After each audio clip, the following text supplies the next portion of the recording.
दोस्तों, एक मर्तबा की बात है कि नबी अकरम सल्लल्लाहु अलैहि वसल्लम ने इरशाद फरमाया, मैंने जिब्रील को उसकी असली सूरत में देखा है। और फरमाया, जब उसने अपना एक पर खोला तो पूरे उफक के ऊपर उसका एक पर छा गया था और सारा उफक मशरिक से लेकर मगरिब तक उसने ढांप लिया था।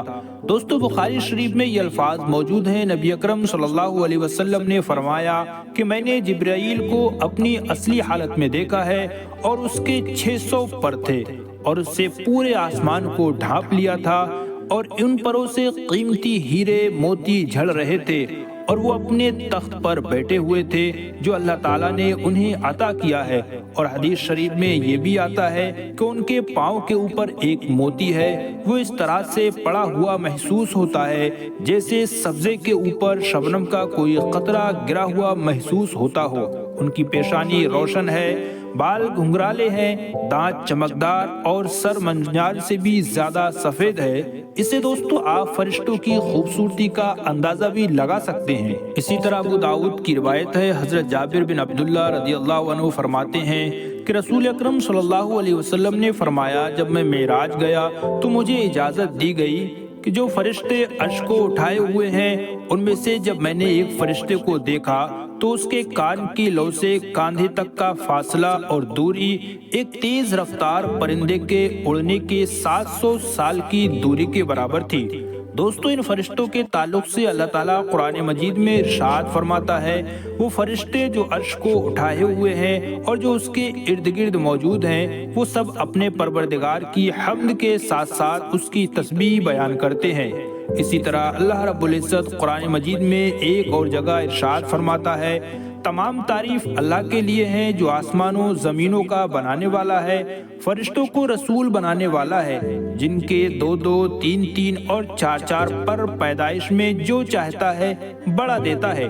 बेशक अल्लाह हर चीज पर कादिर है। दोस्तों, इस आयत करीमा की तफसीर में हजरत अब्दुल्लाह इब्न अब्बास रदियल्लाहु अन्हु फरमाते हैं कि अल्लाह ताला फरिश्तों की बनावट और उनके परों में जिस तरह चाहता है इजाफा फरमा देता है। बाज़ फरिश्ते ऐसे हैं जिनके बहुत ज्यादा पर हैं, जैसा कि सही मुस्लिम में हजरत अब्दुल्लाह इब्न मसूद रदियल्लाहु अन्हु से मरवी है कि हुजूर अकरम सल्लल्लाहु अलैहि वसल्लम ने हजरत जिब्रील अलैहिस्सलाम के 600 पर मुलाहिजा फरमाए थे। दोस्तों, फरिश्तों को खालिक कायनात ने ऐसा बनाया है कि वो ना खाते हैं और ना ही पीते हैं, जैसा कि अल्लाह ताला ने कुरान मजीद में हजरत इब्राहीम अलैहिस्सलाम के पास आने वाले मेहमानों का तज़किरा किया है कि जब हजरत इब्राहीम अलैहिस्सलाम ने उनके सामने एक हिस्सा पेश किया तो उन फरिश्तों ने नहीं खाया। तो हजरत इब्राहीम अलैहिस्सलाम ने फरमाया, क्या तुम नहीं खाते हो? तो फरिश्ते ने कोई जवाब नहीं दिया और हजरत इब्राहीम अलैहिस्सलाम को उन पर शक व शुबा हुआ। फिर बाद में हजरत इब्राहीम अलैहिस्सलाम को मालूम हुआ कि ये तो फरिश्ते हैं और फरिश्तों की फितरत में खाना पीना नहीं है, इनको अल्लाह ने नूर से पैदा किया है, ये ना तो खाते हैं और ना ही पीते हैं, लेकिन अल्लाह ताला के दिए गए काम और इबादत करते हुए कभी नहीं थकते हैं।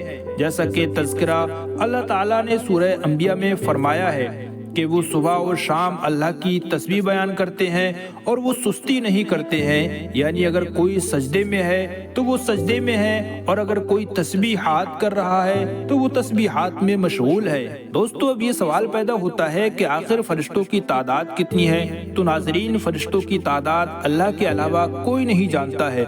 अल्लाह रब्बुल इज्जत सूरह मुदस्सिर में इरशाद फरमाता है, तुम्हारे परवरदिगार के लश्कर को अल्लाह के अलावा कोई नहीं जानता।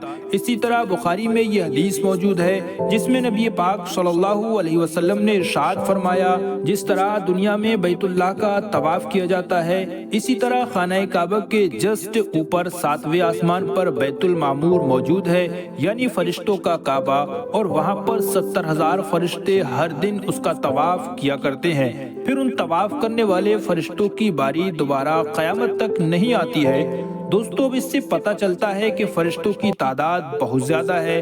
इसी तरह अबू दाऊद में यह हदीस मौजूद है कि फरिश्तों की एक जमात दुरूद व सलाम को नबी पाक सल्लल्लाहु अलैहि वसल्लम तक पहुंचाने पर मुकर्रर है। دوستو اسی طرح اللہ تعالیٰ نے انسانوں کی حفاظت کے لیے بھی فرشتوں کو متعین کر رکھا ہے۔ اس کے متعلق قرآن مجید میں ارشاد فرمایا ہے کہ ہر شخص کے آگے اور اس کے پیچھے وہ نگہبان فرشتے مقرر ہیں جو اللہ کے حکم سے باری باری اس کی حفاظت کرتے رہتے ہیں۔ دوستو کچھ فرشتوں کے نام بہت مشہور و معروف ہیں، جیسا کہ ہم سب جانتے ہیں کہ حضرت جبرائیل علیہ السلام جو کہ تمام نوری فرشتوں کے سردار ہیں، جن کا کام انبیاء علیہ السلام تک خدا کا پیغام پہنچانا تھا۔ اسی طرح حضرت میکائیل علیہ السلام جو کہ بارش برسانے اور لوگوں کی روزی روٹی کے انتظامات پر مقرر ہیں، اور ایک وہ ہیں جن کا نام سب سے زیادہ ہم اور آپ سنتے ہیں، حضرت اسرائیل علیہ السلام جو کہ تمام انسانوں کی روح نکالنے پر متعین ہے، اور حضرت اسرافیل علیہ السلام جو کہ قیامت کے روز سور پھونکیں گے۔ دوستو ان کے علاوہ دو فرشتے منکر نکیر بھی ہیں جو قبر میں سوالات کرنے کے لیے آتے ہیں، اور اسی طرح دو فرشتے کرامن کاتبین بھی ہیں جو کہ لوگوں کے نامہ اعمال لکھنے پر مامور ہیں۔ ایک فرشتے کا نام مالک ہے جو کہ جہنم کا داروغہ ہے، اور دوسرے فرشتے کا نام رضوان ہے جو کہ جنت کا داروغہ ہے۔ غرض کہ ہر فرشتہ اپنے الگ الگ کام پر مقرر ہے جو اللہ رب العزت کی جانب سے ان کو سونپا گیا ہے۔